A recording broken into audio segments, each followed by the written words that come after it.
Let's talk about the new documentary. Obviously, this is a true story about the horrific events that occurred in Paris, yeah. November 2015. And for those of you, just take people back to the events and what it is you wanted to sort of accomplish with this documentary. So on that evening, there were a series of sort of coordinated attacks across Paris at various different locations, and the one that was the most discussed almost, that definitely had the most loss of life, was a concert that was held at a place called the Bataclan, and the band, the Eagles of Death Metal, were playing at that venue, and 89 people lost their lives. And it was, along with all of the other events that night, it was really, really sad and tragic. And I am very good friends with the guys in the band, and they had actually been doing a bunch of stuff with me for the Tower documentary when we were finishing that up. And then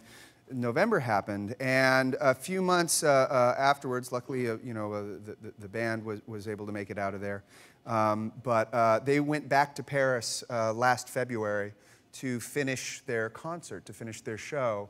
And we sort of decided kind of last minute that maybe it would be a good thing to go and sort of document them going back, and not really for any other reason than to show the band and their fans collectively coming together and trying to make something positive out of a really horrible situation. It's interesting because the documentary, as they often do, you start out with maybe one intent or even not knowing what your intent is, and then that can change.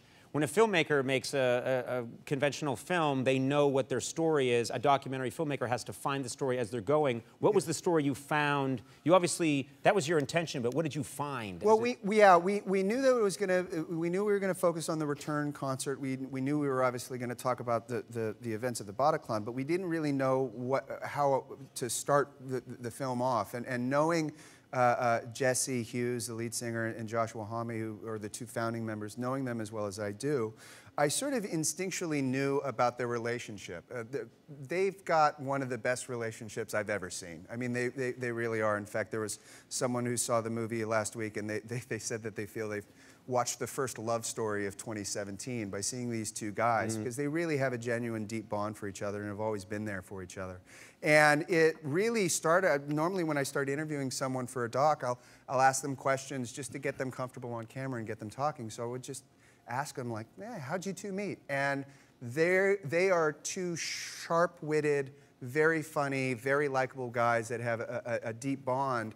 And about halfway through that first interview, my producing partner, who's my best friend, who I grew up with, he came up to me and says, "Oh, I see what you're doing here. These are like the two main characters that we're going to follow." And it ended up being a happy accident, and it ended up being a great way to set up the film, because, Jesse and Josh are so close, but Joshua doesn't really tour with the group. Right.